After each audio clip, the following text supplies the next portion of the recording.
But we brought up the bowl game, for the only Indiana school, and that is Notre Dame. Notre Dame is the only team from our state of Indiana that is being represented this bowl season. Before we get going with the Sun Bowl preview, we want to make the designation we always do when we do this kind of thing and say that your team better than us. Especially now with the opt-out era, right? Especially you Oregon State faithful that may come across this video. And also this podcast is being recorded first week of December. So if you guys watch this preview more around the time the bowl game happens, something may have changed. There may not even be enough players to play a bowl game. Right, exactly. So please be gentle with us in the comment section, depending on when you're viewing this. So we have Notre Dame versus Oregon State in the Sun Bowl. Of course, Oregon State, coming off of their, good. They had a great season. I mean, I believe I didn't write the records down in my notes. I should have done that. I realized that now when I'm looking down here that I didn't write that down. I think they're 9-3, the same record as Notre Dame. It's Notre Dame's number 16, Oregon State's number 19. They're both really good teams. Oregon State, looked like a great team. Oregon State team, it just felt like it wasn't like just 2 years ago we were sitting in a rain-soaked Ross-Ade Stadium watching Purdue beat Oregon State. Yeah, and that Oregon State team was not very good that year, and here they are a couple years later. They had a good year. And Notre Dame, I mean, we'll get into what we'll kind of tie a bow on their season here in a little bit, but they had a pretty solid season as well. But looking at this Sun Bowl between these two teams, looking at a player to watch for this Oregon State team, I'm going to go with their sophomore quarterback, Ben Gilbranson. Because guess what? We talked about opt-outs. DJ Uiagalelei and Aiden Childs have both entered the transfer portal, which means the Beavers are on their third-string quarterback. But you may think, okay, well, this is a Florida State situation. They can't run their offense on their third-string quarterback. Never fear. Because Gilbranson, although he has completed just one pass for 6 yards this season, in 2022 he did complete 62% of his passes for 1,455 yards, 9 touchdowns, and 5 picks. Also, in their bowl win last year over Florida, he completed 12 of 19 passes for 165 yards and a touchdown. So he has been on the field before. He's been a part of this offense. He's done well. Offensively before. He's led this Beavers team to some success. So it's not as if they're throwing some guy in who's like you were saying, not throwing the scout team guy in. The Gilbranson does have some experience under his belt. He was the third stringer going into the season, but as of right now, he's going to be their quarterback going into this bowl game. And he's going to have to be the guy that steps up because the Beavers are also going to be without their leading rusher, Damian Martinez, for the bowl game, according to CBSSports.com. So Oregon State will need some magic from their third-string quarterback in order to potentially pull off the upset and beat the Notre Dame Fighting Irish. Yeah, I'm right there with you. Basically, for me, I mean, for both of these teams, I'm looking at whoever is going to be starting at quarterback. It is going to be, one, it's your audition. See what you've got if you are going to be who they run with next year, or if they need to look towards the portal for a starter, or if they need to look towards the portal for a backup. So whoever plays quarterback for both of these teams is really my player to watch on both sides. I'll just go ahead and get both of them out of the way because, I mean, it's their time to shine, and you never know what you're going to get. Honestly, it could be like you get this kid that has been buried on the depth chart that you didn't know would put into these pressure situations is going to shine. I mean, you just never know. I mean, for instance, it wasn't that long ago, Purdue had 3 solid quarterbacks in front of a preferred walk-on quarterback who is now the starting quarterback for the Oakland Raiders. So situations arise, and it's nice to see for Oregon State, at least, that their third stringer has experience. That's huge. Mm-hmm. That's huge. in this type of situation. And honestly, that might even give you the upper hand, give Oregon State the upper hand in this game. So real quick, Oregon State 8-4 on the season. Notre Dame is 9-3. So correcting that a little bit. And I think that's still a really solid record, because this year unlike Pac-12 was year, deep. The Pac-12 was very deep this year. It was good. Notre Dame is 8.5-point favorites right now. That's where we're sitting at as far as the line goes. So looking at a key to the game, I'm going right off of my kind of player to watch, and I'm kind of tying this together with my key to the game, and that is Notre Dame needs to get pressure on the quarterback and disrupt the Oregon State offense, because Notre Dame, with all the talk about, at the beginning of the year, we talked about how, the Notre Dame has a, top of the line quarterback now. Their offense is usually really good with their running backs. Now they've got a great quarterback. Look at how good their offense is. Their defense was really strong this year. They're 8th in the country in scoring defense, allowing 17 points per game, and they ranked 4th against the pass. They open. At the time they opened as 10.5-point favorites. Like I said, now it's 8.5 to win the Sub Bowl. And if that's going to hold up, they need to feast on the Beavers' third-string quarterback. Now, Oregon State also boasts a scoring defense that is 31st in the country, allowing 22 points per game. So not as good as Notre Dame, but one that can hold their own. So this could be, especially, with, depending on who's all playing in the game, could end up being a defensive struggle. So it's really imperative that the defense for Notre Dame really, holds their own and gets after the quarterback for Oregon State. All of Notre Dame's losses came against teams ranked in the top 25 in scoring defense this year. Or Ohio State was 2nd, Louisville was 20th, and Clemson was 25th. So the Beavers aren't far off any of those numbers as far as scoring defense. So the teams that have bested Notre Dame this year have had similar numbers as far as scoring defense goes. So that's kind of alarming for Notre Dame. But Notre Dame right now has a decisive kind of advantage in the fact that, hey, you're going up against the third string quarterback for Oregon State. So that's got to be kind of what you put pressure on the most, because, yeah, he's got experience, Gilbranson does, but he's also only got one snap all season. Or one pass attempt all season. So he's going to be spending a little bit of time shaking that rust off. So if you can force him into turnovers, if you can force him into some quick passes that go awry, then you're going to be in good shape if you can get pressure on him and disrupt him. So, Oregon State's defense can keep them in the ball game. So, but if their counterparts on the other side, the Irish, can wreak some havoc, then it's going to be good news for Notre Dame. So my key to the game is just really whoever can get to and stick to their game plan the quickest. This isn't a time to try out new plays. This isn't a time to try to get it fancy. This is a time to really hone in on the fundamentals, especially in practice, and run your base stuff.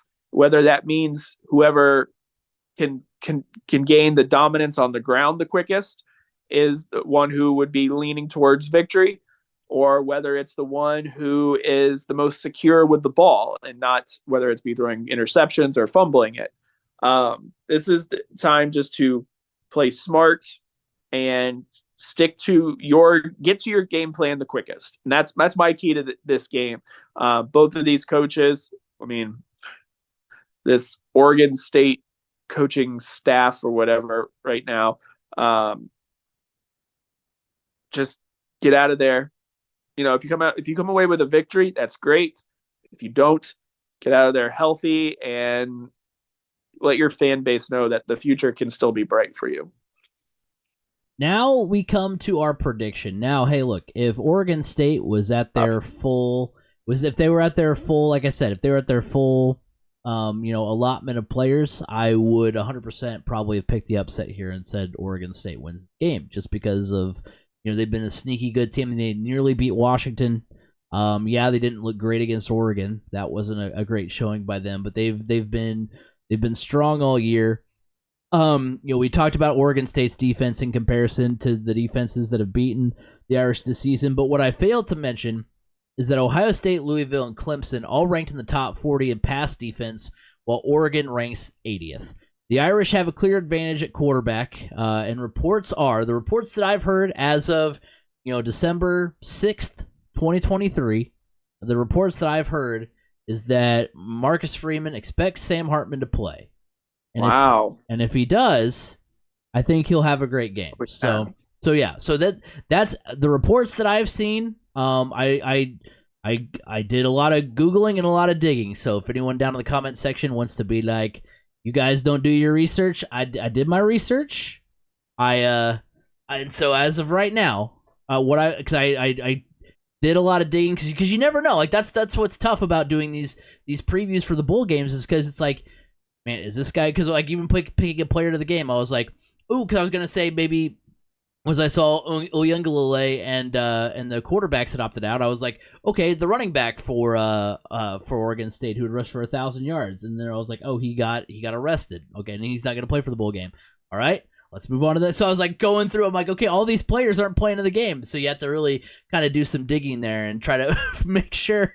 It's so fluid. Right. You just never know. I mean, who knows? It could be Marcus Freeman saying that, and then a day before, it's Sam Hartman has opted out. Right. And it's like, right, yeah, exactly. I could be posting this podcast tomorrow and then get breaking news. Sam Hartman not playing. Has declared for the NFL draft and has decided to opt out of the Sun Bowl. But like I said, as of right now, he's going to play, and if he does, he's going to have a great game. The Beavers, like I said, they're without their head coach, Jonathan Smith. He's now going to Michigan State.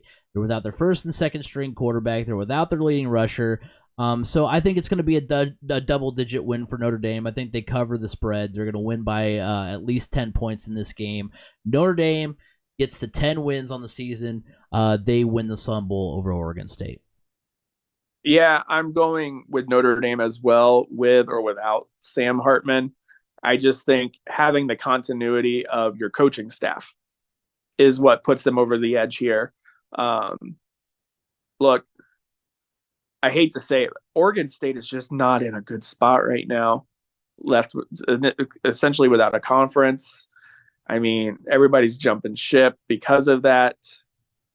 It's a sucky situation. It sucks because that's a good program. That's a proud, environment.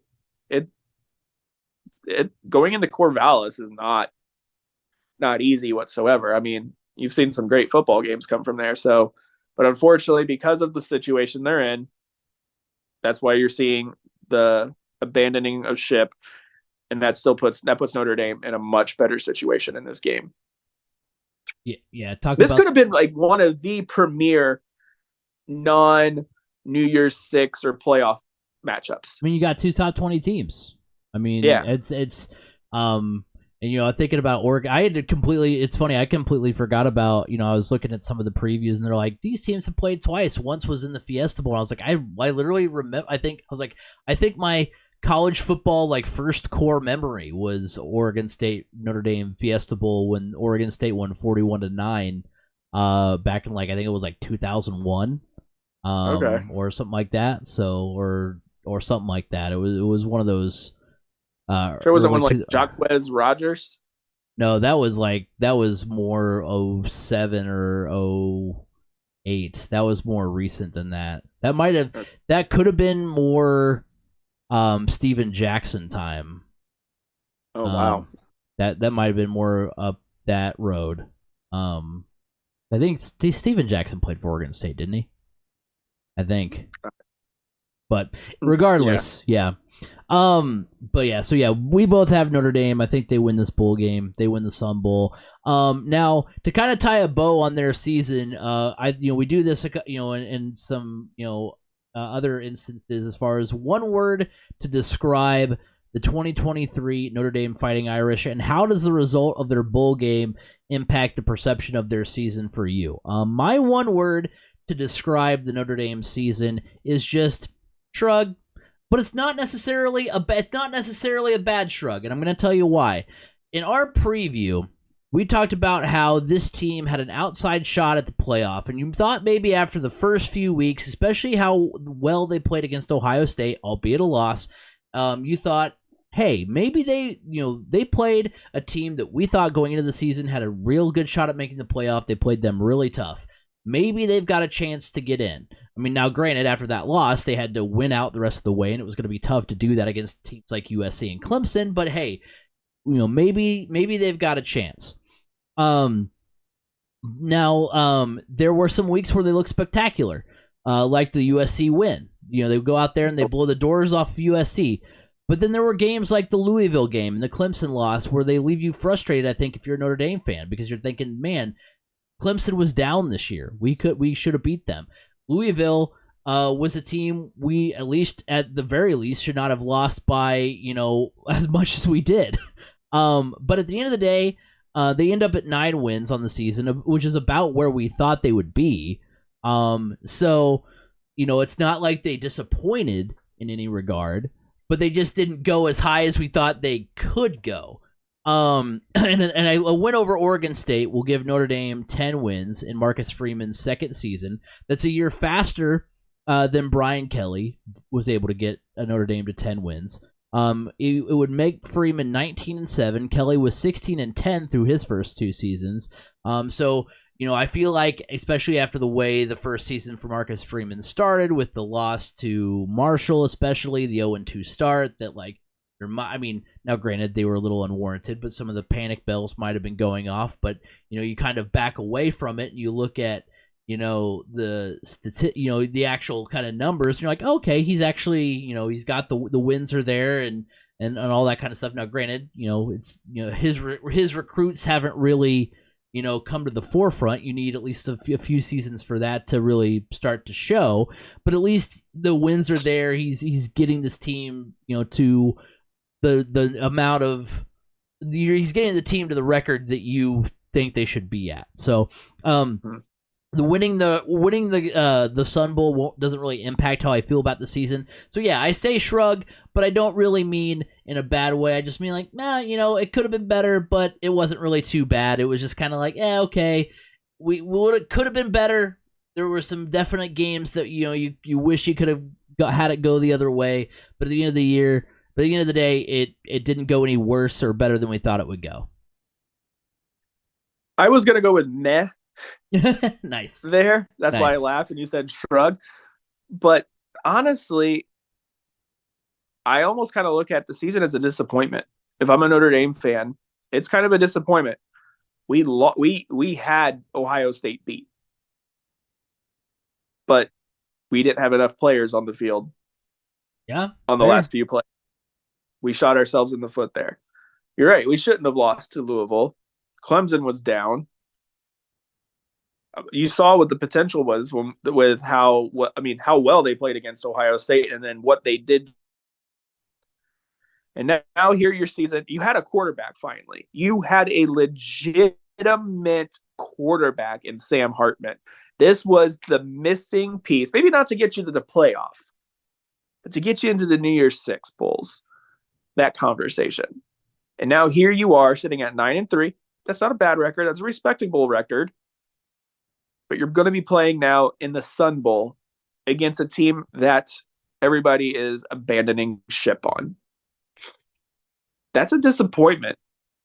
And now it's like, if you win the bowl game, nobody's going to care. You lose the bowl game, and that's the worst possible scenario for you. So you're kind of in a lose-lose situation. It's not a big deal if we win because it's the Sun Bowl. But if we lose, people will panic. And that's why I think the season was a disappointment. You're not playing in a bigger game. I mean, honestly, looking at this Notre Dame team and the way they played against Ohio State, had they won out or, maybe just at least lost one more, they would have been, I think they probably could have been in the conversation for, say, like the Cotton Bowl or something. They might. Well, I guess I was gonna say they might have been in the. I don't know if they would have been in the Cotton Bowl. They might have been in the Fiesta Bowl, as opposed to Liberty. They might have been there playing Oregon, maybe potentially, but yeah, and that's one we would have loved to have seen. But so that's why I think this season ultimately was a disappointment for Notre Dame. The expectations, I think, from them and their fan base were higher because of actually having a quarterback. So now all you got to hope for is that the rumors are potentially true that you're looking at potentially landing Riley Leonard for next year.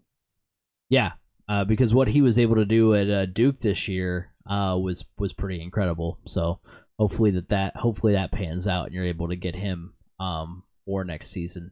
But yeah, I mean, you're right. They definitely, because we do this a lot when we talk about the Colts, as far as like looking back at their losses and say, hey man, if this goes this way and this goes that way, you're looking at a 2 more wins, and those 2 wins get you into the playoffs. So I mean, it's tough to not do that. I mean, you do that in literally every sport, but I just think that at the beginning of the year we talked about them being 9 wins was their probably was probably where they were going to be at, but you can kind of talk yourself into more. So the fact that they ended up at 9 wins, I don't think there's going to be so much panic, especially like you said with a lot of the.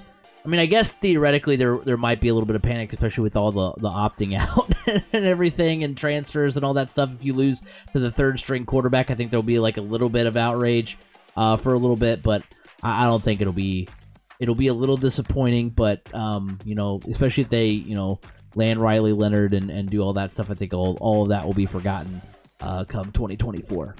I think ultimately what puts the disappointment on it though is the end of that Ohio State game. Yeah.